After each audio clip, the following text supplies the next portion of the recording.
This is Dover, which is a converted large Woolwich. It was launched in 1937 and was part of the Grand Union Canal Company's fleet of motorboats. I have to apologise if it's slightly blurry, these first shots.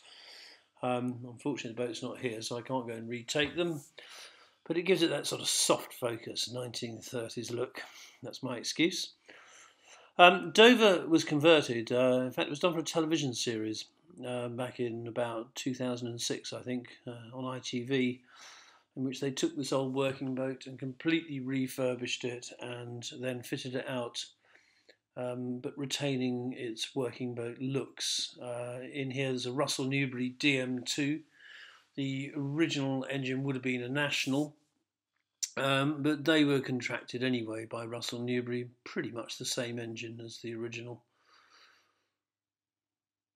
Coming to the stern here, lots of traditional decoration, and you have the original back cabin. The actual original skin of the back cabin would have been in wood, and it's been rebuilt in steel. But the interior faithfully replicates the home for the working boatman originally.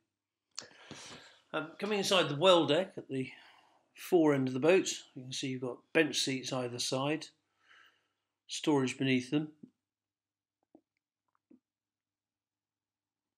extensive use of some rather lovely wood as well, and then a cabin has been created underneath the canvas cloths, but it's of course wood underneath that and steel.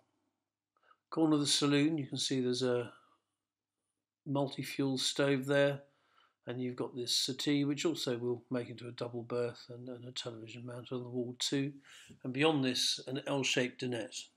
This will create a further double berth as well, and you can see radiators there. They're all run by the kitchen range, which we'll get a good look at in a minute.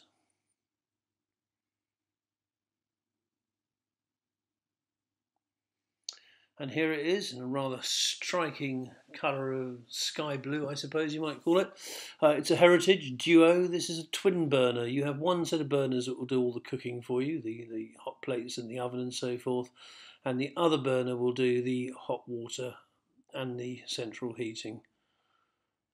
Fridge underneath the countertop here, but just going back to the heating system, I actually had a similar model on a boat of mine that I lived on for over a year through the coldest winter I can remember. It was simply superb, and it was not crazily expensive to run. It worked out then with diesel at 80 pence a litre to around 28 to £30 a week for everything: hot water, cooking and heating.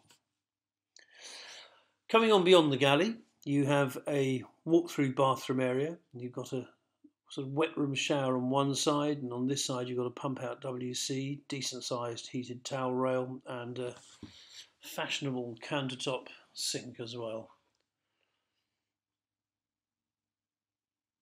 Then this leads into the bedroom. It's a cross bed that, as my hand is signalling, that flap drops down to simply create the cross bed. And beyond that you have wardrobe spaces, hanging cupboards there. So I didn't quite open properly because I think it was catching on the rug. And you can see all along this boat, with the exception of the bathroom area, the shower side, you have glazing with solid timber upstands. So it can be fantastically light in here, and all of these open. And they have concertina blinds, or pleated blinds, I think they're called as well. Just one quick in the engine room, and here you have the rather fantastic Russell Newbery, and I'll leave you to the sound of it operating.